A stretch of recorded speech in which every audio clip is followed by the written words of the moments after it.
साहब को 10-10 साल कैद बामुशक्कत। खैर, तो खान साहब तो पहले ही कैदी थे, तो उसके बाद ये नहीं, जो परेशान लोग हैं इमरान खान साहब के, जो वर्कर हैं, और सियासतदान और फौज की आज तक नहीं बनी। अगर फौज की और सामने है कहाँ 4% और कहाँ 34% महंगाई चली गई है। जनाब बैठा होता है जनाब पीपल्स पार्टी का, ये आप लोग ही हैं, ये आपके ही चेहरे हैं।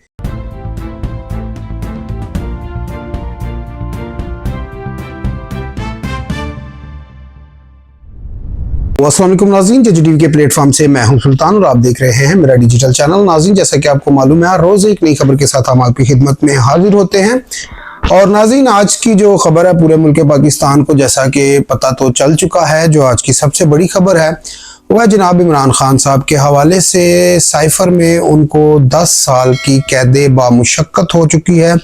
और इसी के साथ साथ इसी चक्की में पिसे जाने वाले जनाब शाह महमूद कुरैशी साहब भी इमरान खान साहब के हमरा मौजूद हैं। इसी के साथ हम आज इसी चीज़ के ऊपर बात करेंगे कि जो हमारा मुल्क पाकिस्तान है, इसमें क्या ऐसा मसला है कि जो आज तक किसी भी वज़ीर आज़म की कह लें कि जो जनरल होता है, आर्मी चीफ होता है, उसके साथ क्यों आज तक नहीं बनी।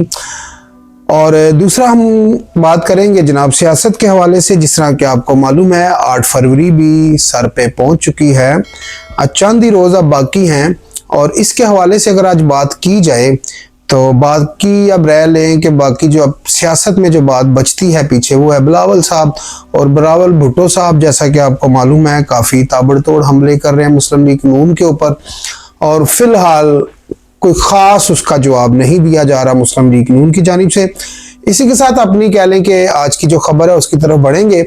और नाज़रीन, खबरों की तरफ आगे बढ़ने से पहले जो हमारी रिक्वेस्ट है, हमारे चैनल को आप लाइक कर दें, शेयर कर दें, सब्सक्राइब कर दें। सभी लोग देखते हैं, हो सकता है मेरे बड़े भी हैं, मेरे दोस्त भी हैं, मेरी बहनें भी हैं, काफ़ी सारे लोग जो हमारा भी लोग देखते हैं। मेरा पहले उनको यही मशवरा होता है कि आप ख़बरों पे नज़र रखें, बाखबर रहें, ताकि मुल्क पाकिस्तान की जो सूरत हाल है उसका आपको मालूम हो। जो खबरें गर्दिश कर रही थी और जो मार्केट में एक बयानिया बिक रहा था, वो था इमरान खान साहब के हवाले से।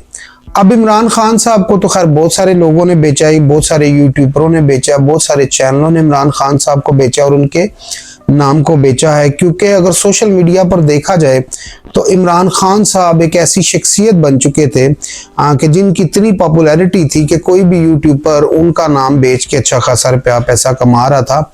और असल में सही तरह से देखा जाए तो जो मार्केट में जो बात चल रही थी वो यही थी कि इमरान खान साहब को उम्र कैद या सजाए मौत साइफर में हो सकती है।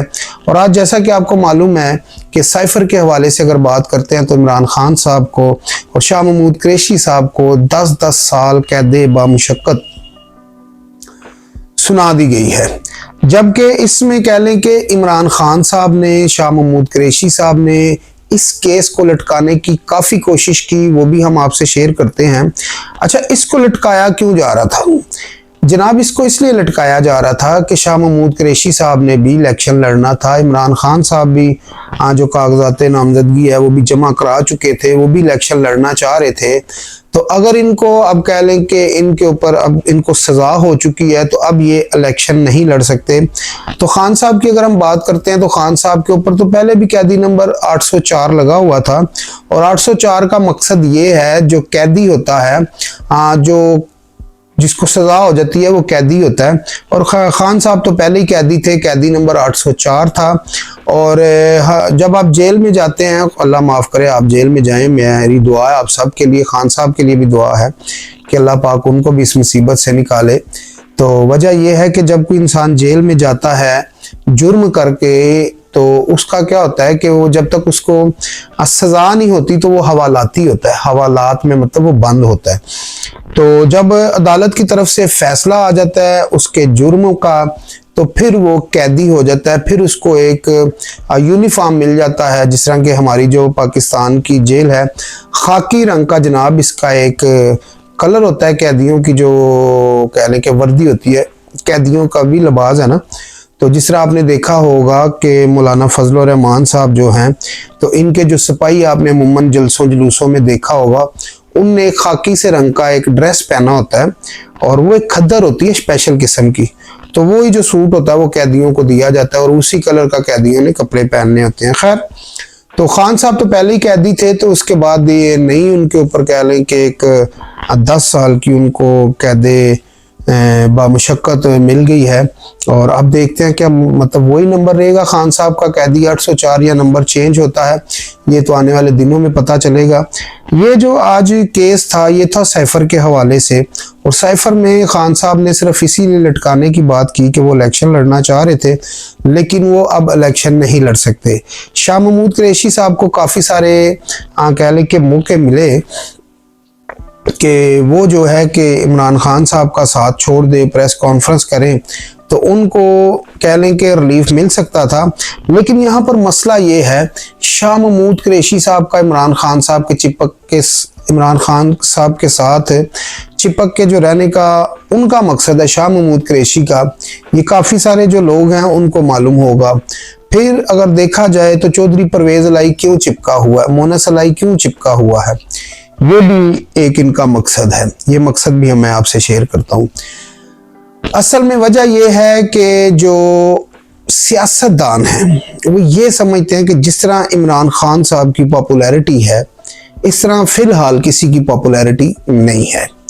और आने वाले दिनों में केस तो खैर सबके ख़त्म हो ही जाते हैं। एक ज़माना था जब पीपी यानी कि पीपल्स पार्टी को कह लें कि ख़त्म करने की कोशिश की गई और भुट्टो साहब को सज़ाए मौत लगाई, सज़ाए मौत, उनको फांसी का आर्डर हुआ, उनको भी सज़ाए मौत हुई और वो भी फांसी का झूला उनने भी झूला।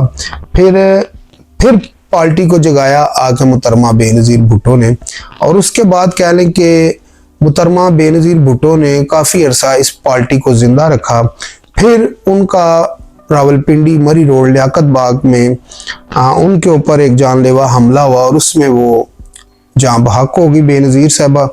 और बेनज़ीर साहबा के बाद ये है कि जरदारी साहब को एक हमदर्दी का वोट पड़ा और जरदारी साहब जो हैं दोबारा से पीपल्स पार्टी इक़्तिदार में आई और जरदारी जो हैं आसफ अली जरदारी साहब जो हैं इस मुल्क के सदर बन गए।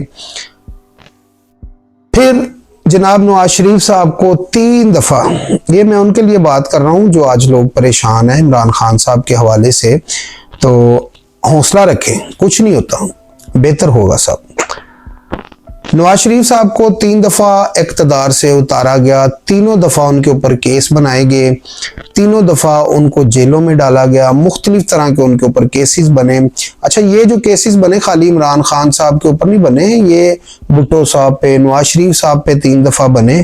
तो ये है कि जब सेटलमेंट हो जाती है, जिसको NRO कहा जाता है, ये जब मिल जाता है तो ये काफ़ी सारा एक किस्म का रिलीफ होता है। तो आने वाले दिनों में देखते हैं कि इमरान खान साहब को कितना रिलीफ मिलता है। नवाज शरीफ साहब 3 दफ़ा जो वज़ीर आज़म रह चुके हैं मुल्क पाकिस्तान के, उनने भी कह लें कि उनको भी रिलीफ मिला। तो जो परेशान लोग हैं इमरान खान साहब के, जो वर्कर हैं और वोटर हैं, सपोर्टर हैं, वो आज काफ़ी परेशान हैं इमरान खान साहब के हवाले से। लेकिन बात यह है कि जब भी कोई जुर्म करता है या कोई गलती होती है, जिस तरह नवाज शरीफ साहब से भी गलतियां हुई होंगी, भुट्टो साहब से भी गलती हुई होगी, ठीक है, इमरान खान साहब से भी गलती हो गई, ठीक है जी, तो ये फिर जुर्म जो होता है उसकी एक सज़ा मिलती है। लेकिन जब ये सियासतदान कैद से बाहर आते हैं तो वो कहते हैं हमने तो कोई जुर्म किया ही नहीं था, हम पे तो ये झूठे केसेस थे, झूठे इल्ज़ामात थे। इसी तरह जरदारी साहब को 10% कहा जाता था, जरदारी साहब के ऊपर बहुत ज़्यादा केसेस थे। जरदारी साहब ने अपनी ज़बान काट ली डयाला जेल में, और कह लें कि भुट्टो साहब को कहा यह जाता है कि सज़ाए मौत से पहले ही उनको कह लें कि मार दिया गया हुआ था, तो सज़ाए मौत तो एक फांसी तो एक बहाना था। फिर नवाज शरीफ साहब के साथ कह लें कि 3 दफ़ा जो प्राइम मिनिस्टर रह चुके, उनके साथ जेल में काफ़ी कह लें कि बुरा सलूक किया गया, बिस्तरा नहीं सही, हवालात नहीं सही, कमरे नहीं सही, कमरे में चीनी फेंक देनी ताकि उनको कीड़ियाँ तंग करें, मच्छर तंग करें, और कह लें कि इसी तरह जो कह लें कि मरियम शरीफ साहबा, मरियम नवाज शरीफ साहबा जो है, उनके साथ भी कुछ ऐसा ही हुआ। तो ये जो सियासतदान है, ये कहा यह जाता है मुल्क पाकिस्तान में कि ये जब तक लोग जेल में ना जाएं तो इनका कद बड़ा नहीं होता। पता नहीं, अभी खान साहब का तो कद पहले ही बड़ा है पॉपुलैरिटी के हिसाब से, अब पता नहीं उनका और कितना कद होता है, तो ये तो आने वाले दिनों में पता चलेगा।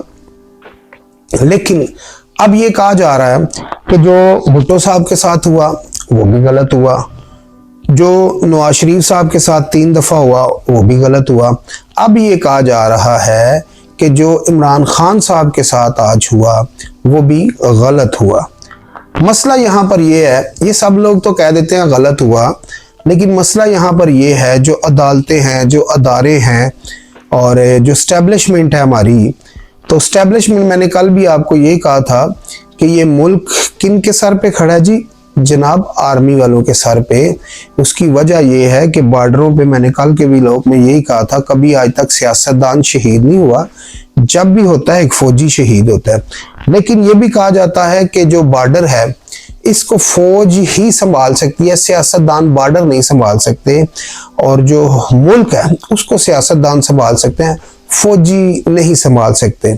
उसकी वजह यह है कि उनके पास वो वाला एक्सपीरियंस नहीं होता। उसकी वजह यह है, फौजी आता है जो आर्मी चीफ होता है 3 साल के लिए, फिर एक्सटेंशन लेते हैं, ये बढ़ते बढ़ते, जैसे कि ज़िया साहब ने 11 साल लगाए और अपने दम पे और जोर पे लगाए, बाज़े जोर पे 8-9 साल मुशर्रफ साहब लगा गए। अगर हम अभी फ्रेश बात करते हैं, जो मीडिया में भी नाम चलता रहता है कमर जवेद बाजवा साहब का, तो कमर जवेद बाजवा साहब भी अच्छा खासा टाइम लगा गए, अच्छा खासा टाइम। अच्छा, ये मैं आपको बताऊं, ये जो कमर जवेद बाजवा साहब हैं, ये पहले कह लें कि आर्मी चीफ हैं जिनने 4 लोगों के साथ काम किया, जिनके कह लें कि दौर में 4 जो है कि वज़ीर आज़म चेंज हुए। पहले तो उनने काम किया कमर जवेद बाजवा साहब ने जनाब नवाज शरीफ साहब के साथ, फिर उन्होंने काम किया शायद खकान अब्बासी साहब के साथ, फिर कमर जवेद बाजवा साहब ने काम किया जनाब इमरान खान साहब के साथ, और फिर आखिरी जो वज़ीर आज़म थे वो थे मियाँ मोहम्मद शहबाज शरीफ साहब, उनके साथ भी उनने काफ़ी कह लें कि काम किया। लेकिन मसला यहाँ पर यह है कि इस मुल्क को जो सियासतदान हैं और कह लें कि जो फौज है हमारी, जो स्टैब्लिशमेंट है, इनकी हमेशा में ही आपस में लड़ाई रही। नवाज शरीफ साहब की अगर देखते हैं तो 3 दफ़ा इक़्तिदार में आर्मी के साथ नहीं बनी, भुट्टो साहब की आर्मी के साथ नहीं बनी, अच्छा जी मुहतरमा बेनज़ीर भुट्टो साहबा की आर्मी के साथ नहीं बनी। अब जो फ्रेश आपके सामने नज़र आ रहा है आपको कि अभी जो कभी कमर जवेद बाजवा साहब थे, वो मुल्क के या रियासत के बाप थे, और फिर एक वक्त ऐसा आया कि उन्हीं को डैटी हैरी भी कहा गया पीटीआई की जानिब से। यानी कि जब तक स्टैब्लिशमेंट किसी भी गवर्नमेंट के साथ है तो वो अच्छी है, और जैसे ही वो अपना रुख चेंज करती है स्टैब्लिशमेंट तो वो बुरी हो जाती है। ये हमारे मुल्क का एक मसला है कि सियासतदान और फौज की आज तक नहीं बनी। अगर फौज की और सियासतदानों की बन जाए तो ये मुल्क एक तरक्की याफ्ता मुल्क बन सकता है। लेकिन अगर हम टेन्योर देखते हैं जनाब नवाज शरीफ साहब का 3 दफ़ा वज़ीर आज़म, भुट्टो साहब का, जरदारी साहब पूरे 5 साल लगा गए, तो इसमें देखें कि जितनी दफ़ा भी कोई वज़ीर आज़म आता है तो उसको टेन्योर पूरा नहीं करने दिया जाता। उसकी वजह से जो कह लें कि जो मौजूदा हुकूमत होती है उसमें जो उसने कह लें कि प्रोजेक्ट लगाए होते हैं वो पूरे नहीं कर पाती, तो फिर मुल्क पीछे चला जाता है। जिस तरह अभी हाल ही में देख लें आपने कि एक सी पैक का मंसूबा आता है 2018 से पहले मुल्क पाकिस्तान में, वो एक बहुत बड़ा मंसूबा था, तो वो पूरा होने से पहले पहले ही उसको लगाने वाला ही इस मुल्क से निकाल दिया जाता है इस बात से कि इसने बेटे से तनख्वाह नहीं ली। मकसद ये है यहाँ पर बात करने का कि अगर स्टैब्लिशमेंट, फौज, हुकूमत एक पेज पे हो ना जी, तो मुल्क आपका बहुत ज़्यादा तरक्की कर सकता है। आप देखें कि इंडिया की आबादी हमसे बहुत ज़्यादा, पॉपुलेशन उनकी हमसे बहुत ज़्यादा है, और हमारी जो आबादी है वो तकरीबन कह लें 25 करोड़ है और उनकी 125 से भी ऊपर है, 125 करोड़ से भी ऊपर उनकी आबादी है, फिर भी उनने मुल्क को अपने को संभाला हुआ है। गो के उधर गुर्बत बहुत है, ठीक है जी। गुर्बत अगर हम अपने मुल्क में देखें तो हमारे मुल्क में भी ऐसे ऐसे लोग हैं जनाब, जाएं जिनके घरों में अभी वो चीनी पत्ती आटा घी है, अगर उनके पास अभी बाहर बारिश हो रही है तो वो अगर उससे कुछ खा लेते हैं तो उनके पास सुबह नाश्ते के लिए नहीं है कि वो नाश्ता कहाँ से करेंगे। सुबह उठेंगे किसी से दूध के लिए, चाय के लिए, चीनी के लिए पैसे मांग रहे होंगे। अगर कोई पैसे उधार नहीं देगा, किराने वाले के पास जाएंगे, उधार मांगेंगे, शाम को कमा कर लाएंगे, उसको देंगे और शाम का फिर सौदा भी लेंगे। गुर्बत हमारे पाकिस्तान में भी है, लेकिन यहाँ पर मसला ये है कि देखना ये पड़ेगा कि ये मुल्क कैसे सही सिमत पे जा सकता है। इंडिया ने जो अब नया काम शुरू किया हुआ है वो तकरीबन 30-40 साल से ये काम कर रहा है। जैसे मोदी साहब को 10 साल मिल गए, इससे पहले जो दो गुजर चुके हैं उनको 10-10 साल मिले, और 10 सालों में ये होता है कि जो प्राइम मिनिस्टर होता है वो कुछ ना कुछ काम कर सकता है। अभी जैसा कि आपने देखा होगा अमेरिका के जो सदर थे डोनाल्ड ट्रंप साहब, अभी ये ख्वाहिश भी उठ रही हैं कि 2024 के बाद जो नए वजीर आज़म आएंगे तो वो कह लें कि डोनाल्ड ट्रंप साहब हो गए। उसकी वजह यह है कि ये कहा जा रहा है कि उनके जो प्लान थे, उनका जो काम था वो बहुत अच्छा था, वो कि वो बंदे खुद गलत थे। लेकिन अब हमारे मुल्क को समझना होगा, हम एस्टेब्लिशमेंट को भी समझना होगा, अदारों को भी समझना होगा कि मुल्क को हमने कैसे सही और ठीक करना है, क्योंकि हमारे मुल्क में बहुत गुर्बत है और महंगाई भी आपके सामने है। कहाँ 4% और कहाँ 34% महंगाई चली गई है जनाब। और ये तो नवाज शरीफ साहब ने कहा है कि पहले 2 सालों में इस महंगाई को 34-35% से मैं नीचे 10-15% पे ले आऊँगा, और अगले जो 2-3 साल होंगे उसमें ये जो महंगाई है इसको पकड़ के जनाब मैं 10% पे या 8% पे ले आऊँगा। अब आ जाते हैं जनाब जो सियासत के हवाले से, जो 8 फरवरी के हवाले से तैयारी हो रही है। बिलावल भुट्टो साहब हो गए, नवाज शरीफ साहब हो गए, शहबाज शरीफ साहब हो गए और मरियम शरीफ साहब हो गई। अब ये है कि जलसों पे जलसे तो किए जा रहे हैं, अस्पतालों के दावे किए जा रहे हैं, मुनाजरे के दावे किए जा रहे हैं, काफ़ी सारी ऐसी बातें की जा रही हैं कि जी हम मुल्क के लिए अस्पताल बना देंगे, ये बना देंगे, वो बना देंगे। और भाईजान आप तो मुल्क के लिए अस्पताल बना दोगे, कोई सड़कें बना देगा, कोई ये बना देगा, कोई वो बना देगा, लेकिन मुझे ये बताएं कि इस मुल्क से गुर्बत कैसे हटाएंगे आप? इस मुल्क की जो डूबती हुई मईशत है उसको कैसे उठाएंगे आप? अब बिलावल भुट्टो साहब कहते हैं कि जी मैं जनाब 300 यूनिट फ्री कर दूंगा, तो कहाँ से करेंगे बिलावल साहब आप 300 यूनिट फ्री? आपके खजाने में इतना पैसा है? यही दावे इमरान खान साहब ने किए थे, और जब वो आके इख्तिदार उन्हें संभाला तो उन्होंने कहा भाई खजाने में तो कुछ है ही नहीं। जितने भी आज तक इलेक्शन हुए हैं, ठीक है जी, इलेक्शनों में जो तकरीरें होती हैं उसमें बड़ा कहा जाता है हम दूध की नहरें बहा देंगे और कह लें कि ये जो मुल्क है इसको सही सिमत पर ले जाएंगे, लेकिन जब वक्त आता है ना तो कहते खजाने में है ही नहीं। कोई भी प्राइम मिनिस्टर बनता वो कहता खजाने में कुछ है ही नहीं, साफ सा सीधा सा उनके पास एक बहाना होता है, खजाने में कुछ नहीं है। तो यहाँ पर मसला ये है कि जब खजाने में कुछ भी नहीं है, कल को आपने यही आके बातें करनी है, तो फिर भाई आराम से अपनी इलेक्शन कैंपेन चलाएं, लोगों को लॉलीपॉप ना दिखाएं। और मसला ये है कि जो आपके पास कल को होगा उसी पे तैनात रहें और कोशिश करें कि मुल्क को सही सिमत पर लेके जाएं। मुल्क में जो गुर्बत है वो ख़त्म हो, कारोबार हो, बिजनेस हो, ठीक है। अभी बिजनेस नहीं है, कारोबार नहीं है, ठीक है। उसकी वजह से कह लें कि जो मुल्क की माशी सूरत हाल है वो काफ़ी ख़राब है। मनाजरे के तो आप बिलावल साहब कह लें कि नवाज शरीफ साहब को दावत दे रहे हैं, लेकिन मसला यहाँ पर यह है, मनाजरा तो आप हम रोज़ देखते हैं टीवी पे, एक बंदा बैठा होता है पीटीआई का, एक बैठा होता है नून लीग का, दूसरा बैठा होता है जनाब पीपल्स पार्टी का। ये आप लोग ही हैं, ये आपके ही चेहरे हैं, ये आपका ही बयानिया है, ठीक है, सियासतदानों का। और किसी भी चैनल को ना रात को 7-8 बजे के बाद टीवी खोलते हैं ना तो मनाजरे ही हो रहे होते हैं। तो खुदारा मनाजरे की तरफ ना जाएं, मुल्क की बेहतरी की तरफ जाएं। आज इमरान खान साहब को 10 साल की कैद बामुशक्कत, शाह महमूद कुरैशी साहब को कैद बामुशक्कत होगी 10 साल की। तो यहाँ पर मसला ये है कि आपके नाना जान ने भी ये सजाएं काटी हुई हैं, ठीक है। कह लें कि जनाब नवाज शरीफ साहब ने भी ये तकलीफ काटी हुई है, ठीक है। तो इन तकलीफों से मुल्क को भी बाहर निकले और आप खुद भी निकले, ठीक है। और अल्लाह पाक इस मुल्क को अपनी हिफ्ज़-ओ-मान और अपनी पनाह में रखे। इसी के साथ अपने भाई सोनू सुल्तान को इजाज़त दीजिए। मिलते हैं अगली वीडियो में। अल्लाह हाफ़िज़।